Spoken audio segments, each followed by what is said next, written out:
Hi, this is Jim Smith. Welcome to the 1000. I want to talk about myths this time. Not urban myths, not hypothetical sorts of things, but real myths that float around our world and are totally fallacious. And one of them is the influence of the National Rifle Association of the United States on Canadian gun control. And you will hear this from some people continuously. Oh, the NRA this and the NRA that. The NRA, by law, their bylaws, and they seem to be a law-abiding organization, is forbidden from participating in any activities outside the metes and bounds of the states of the United States. So they can't do anything in Canada.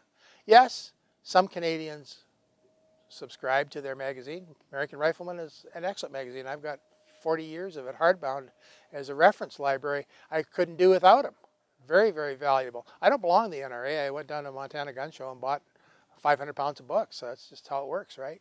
But this is a non-existent threat, but it's a boogeyman that's put forward. I'm fairly familiar with CSSA, NFA, the various wildlife federations out west here anyway, and many individual clubs, some of which I belong to, some of which my friends belong to. And we are, by and large, and to an amazing degree, self-supported by our own membership. And it doesn't matter, I mean, the 1000 is totally supported by you, the viewers, and most organizations are the same way in Canada. So one of the fascinating things is who's paying for stuff. Our opponents get their money from the government. Just go online and look at what certain gun control organizations in Canada have got in the way of government grants. You'll never find one from the National Firearms Association. CSSA doesn't get money.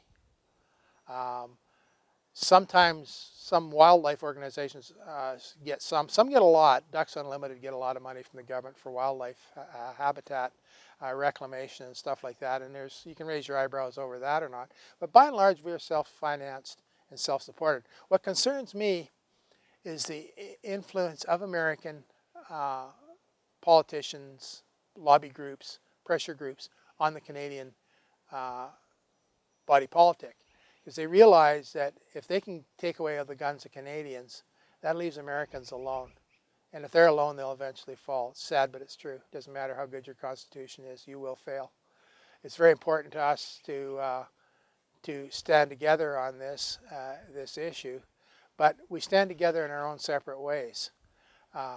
You look around at Bloomberg, a lot of money floating around. Fairly certain some of that's coming to Canada. Can't prove it. It's an urban myth. One of those urban myths I was talking about in the previous episode. But I believe it's happening. I have suspicions about the influence of Sarah Brady, and the Justice Department in general of the state of California seems to have a very good working relationship with some of the bureaucracies in Ottawa. And it's odd that we get attacked for being supported by American groups when we're not, and yet the guys that are attacking us, by and large, are getting money from who knows. I'd sure like to find out more. We saw it with the Tides Foundation with Dr. David Suzuki. So yeah, a lot of money coming into Canada. It's going after pipelines, it's going after lumbering, it's going after resource extraction. You betcha it's going after guns. And that's not only undemocratic, but it's a hostile act, in my opinion. And watch out for it if you hear about it, if you have evidence that shows up. I mean, one thing about the internet is stuff pops up on Google every once in a while. It's quite amazing. That's how the connection between the Tides Foundation and David Suzuki was found. It's worth having a look at it. It's you can Google it. You can find that information and see what a smart reporter that does nothing more than uses the internet to its full capability can do.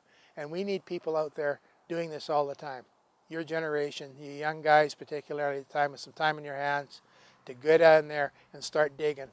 I don't want you to steal anything or perform any acts that are in any way illegal. We are a law-abiding organization. All of us are. But if you find the information and it's in the public domain, let's get at it. Let's do some digging. It'll help. Thanks. That's our episode for today. If you liked it, please like it and spread it around that way. Share it with all your friends. And if you can help us out a little bit by supporting us, we'd really appreciate it. This is not a high budget project, but your support really keeps us going. Thanks.